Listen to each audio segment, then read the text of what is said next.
మీ business ఏదైనా మీ ఊర్లో promotion చేయాలంటే అది సుమన్ టీవీతోనే సాధ్యం. ఇప్పుడే సంప్రదించండి. Welcome to Suman TV. మనం ప్రస్తుతం అయితే జగిత్యాల జిల్లా ధర్మపూర్లోని గోదావరి వద్ద అయితే ఉన్నాం. రెండు తెలుగు రాష్ట్రాల్లో 2 రోజులుగా అయితే అత్యంత భారీగా అయితే వర్షాలు కురవడం జరుగుతుంది.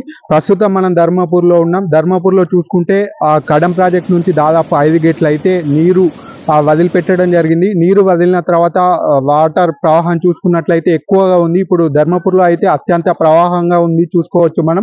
ధర్మపురి సిఐ రామ్ నరసింహారెడ్డి గారు అయితే గోదావరి నది పరివాహక ప్రాంత ప్రజలు అప్రమత్తంగా ఉండాలని చెప్పి సూచనలు అయితే సూచించడం జరిగింది.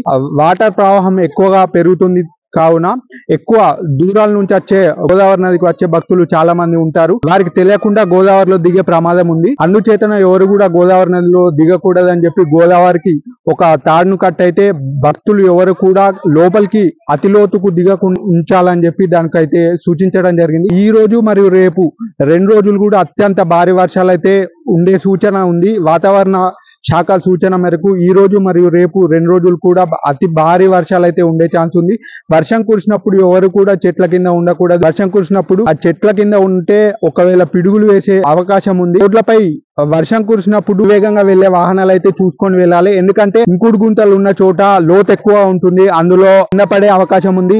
బండ్లు అందులో తట్టుకునే అవకాశం ఉంది. వర్షం కురిసినప్పుడు ఎవరు కూడా చెట్ల కింద ఉండరాదు. అలాగే కరెంటు స్తంభాలు, కరెంటు పోల్ల వద్ద కూడా ఉండకూడదు. ఎందుకంటే కరెంట్ షాక్ తలిగే ఛాన్సెస్ అయితే ఉన్నాయి. ఇటువంటి సూచనలు అయితే సూచించడం జరిగింది. ఇప్పుడు మనం చూసుకున్నట్టయితే అత్యంత ప్రవాహం అయితే ఉంది గోదావరి నది తీరంలో. మరి 2 రోజులు అత్యంత భారీ అవకాశం అయితే ఉంది. వర్షాలు కురిసే ఛాన్స్ అయితే ఉంది.